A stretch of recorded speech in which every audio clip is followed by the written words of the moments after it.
Welcome back. ರಾಜ್ಯದಲ್ಲಿ ನೌಕರರಿಗೆ ಹೊಸ ರೂಲ್ಸ್ ಬರುತ್ತಾ? ದಿನಕ್ಕೆ 10 ಗಂಟೆ ಕೆಲಸ, ವಾರಕ್ಕೆ 2 ದಿನ ರಜೆ. ಹೊಸ ರೂಲ್ಸ್ ಬಗ್ಗೆ ಅಭಿಪ್ರಾಯ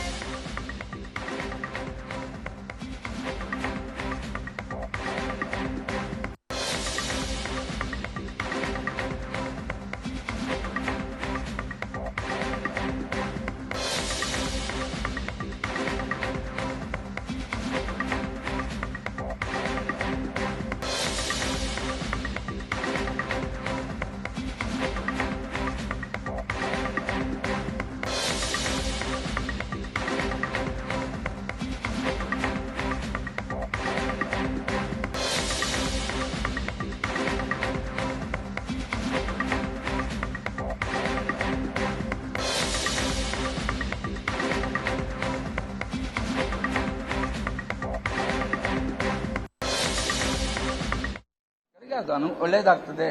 ಅದನ್ನು ಅವರು ಸಂಪೂರ್ಣ ಮನಸ್ಸಿನಿಂದ ಒಪ್ಕೊಳ್ಬೇಕು. ಅದರ ವಿರೋಧ ಮಾಡ್ತಾ ಇದ್ದಾರೆ. ಅವರಿಗೆ ಅದರ ಸ್ಪೆಸಿಫಿಕ್ ಅರ್ಥ ಆಗಲಿಲ್ಲ, ನಾವು ಬಿಡಿಸಿ ಹೇಳಿದ್ದೇವೆ. ಅದನ್ನು ಅವರು ಚಿಂತನೆ ಮಾಡಬಹುದು ಅದರ ಬಗ್ಗೆ.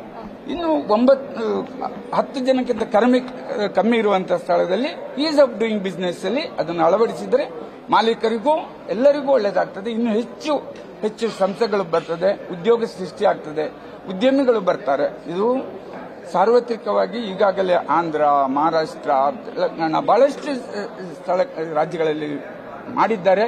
ಕೇಂದ್ರ ಸರ್ಕಾರ 20 ಜನಕ್ಕಿಂತ ಕಡಿಮೆಗೆ ಇದನ್ನು ತೆಗೀರಿ ಅಂತ ಹೇಳಿದ್ದಾರೆ. ಇಲ್ಲಿ 10 ಜನಕ್ಕೆ ಸೂಚನೆ ಮಾಡಿರುವುದು ಒಳ್ಳೆ ಸೂಚನೆ. PC Rao, honorary president, Bangalore hotel association. ರಾಜ್ಯದಲ್ಲಿ ನೌಕರರಿಗೆ ಇನ್ನು ಮುಂದೆ ಹೊಸ ರೂಲ್ಸ್ ಬರುತ್ತಾ? 10 ಗಂಟೆ ಕೆಲಸ, ವಾರಕ್ಕೆ 2 ದಿನ ರಜೆ.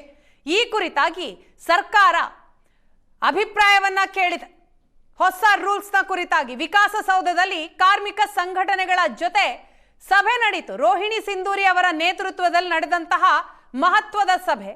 ಕಾರ್ಮಿಕ ಇಲಾಖೆಯ ಕಾರ್ಯದರ್ಶಿ ರೋಹಿಣಿ ಸಿಂಧೂರಿ 8 ಗಂಟೆ ಕೆಲಸದ ಅವಧಿ 10 ಗಂಟೆಗೆ ವಿಸ್ತರಣೆ ಮಾಡಬೇಕು ಅಂತ ಚಿಂತನೆ ಇದೆ. ನಿತ್ಯ 10 ಗಂಟೆ ಕೆಲಸ, ಶನಿವಾರ ಮತ್ತು ಭಾನುವಾರ ರಜೆ, 2 ದಿನ ರಜೆ.